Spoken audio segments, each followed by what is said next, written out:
Dasturimiz davom etadi. Qarshi shahrida chorvachilik sektorida kichik va o'rta biznes ishtirokini ta'minlash hamda ushbu sektorni moliyalashtirish va kreditlash taqdim etilayotgan preferensiya va imtiyozlar mavzusiga bag'ishlangan forum bo'lib o'tdi. Bu shubhasiz tarmoqni yanada rivojlantirishga xizmat qiladi. Forum tafsilotlari muxbirimizning hozirgi lavhasidan o'rin olgan.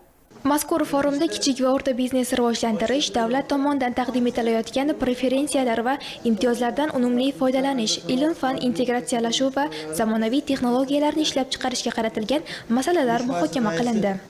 Respublikamizda ijtimoiy-iqtisodiy yuksalib borishda xotin-qizlar va yoshlarning o'rni alohida. Albatta, aholimiz dasturxonni to'kin qilish, yangi ish o'rinlari yaratilishida hissa qo'shyapti deb o'ylayman. Har qanday rivojlanayotgan davlat bo'ladimi yoki endi rivojlanish yo'liga turgan davlat bo'ladimi? Eng muhim masalalardan biri bu aholini oziq-ovqat xavfsizligini ta'minlash. Albatta, aholini oziq-ovqat xavfsizligini ta'minlashda qishloq xo'jaligini rivojlanish, xususan chorvachilikning o'rni alohida. Bugungi forumda aynan mana shu chorvachilikka yo'naltirganimiz ham bejiz emas. Chorvachilik yo'nalishida kichik o'rta biznesni rivojlantirish, aynan shu sohaga ajratilayotgan imtiyozlar, imkoniyatlar, preferensiyalar haqida alohida to'xtaldik.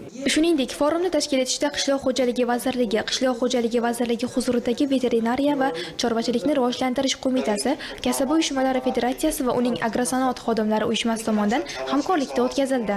Qashqadaryo viloyati chorvachilik mahsulotlarini yetishtirish va oziq-ovqat mahsulotlarini yetishtirish bo'yicha o'rni va salohiyatiga ega bo'lgan viloyatlardan hisoblanadi.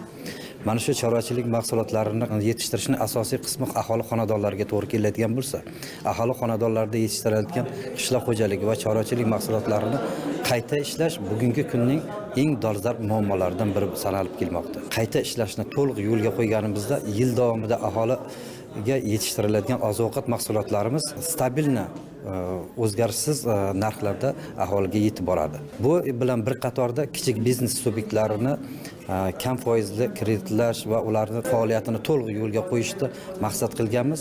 Mana shu kam foizli kreditlar natijasida kichik biznes subyektlari asosan ish o'rinlarini yaratadi. Mamlakatimizda iqtisodiyotning barcha sohalari, shu jumladan qishloq xo'jaligi yo'nalishidagi tadbirkorlik subyektlarini qo'llab-quvvatlash hamda Germaniya taraqqiyot banki bilan hamkorlikni yanada kengaytirish maqsadida kichik va o'rta biznesni moliyaviy qo'llab-quvvatlash loyihasi doirasida bir qancha kredit mablag'lari ajratilgan bo'lib, unda chorvachilikni aholi qamrovini oshirishga xizmat qilmoqda.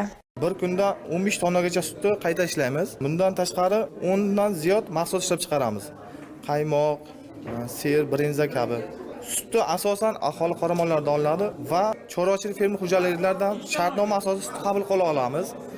Shu mahsulotlarni sifatli ishlab chiqarib, qo'shni tumanlarga, respublika, viloyatlarga, bozorlarga taqdim qilamiz. Bugungi kunda respublikada mavjud 14,4 million bosh qoramollarning qariyb 90,3%, 24,6 million bosh qo'y echkilarining 76,6%, dehqon va tomorqa xo'jaliklarida parvarishlanmoqda. Bundan jami respublikadagi qoramollarning 11,9%, qo'y echkilarining 20,7% viloyatimizga to'g'ri kelishi hamda ushbu sohadagi salohiyatdan dalolatdir.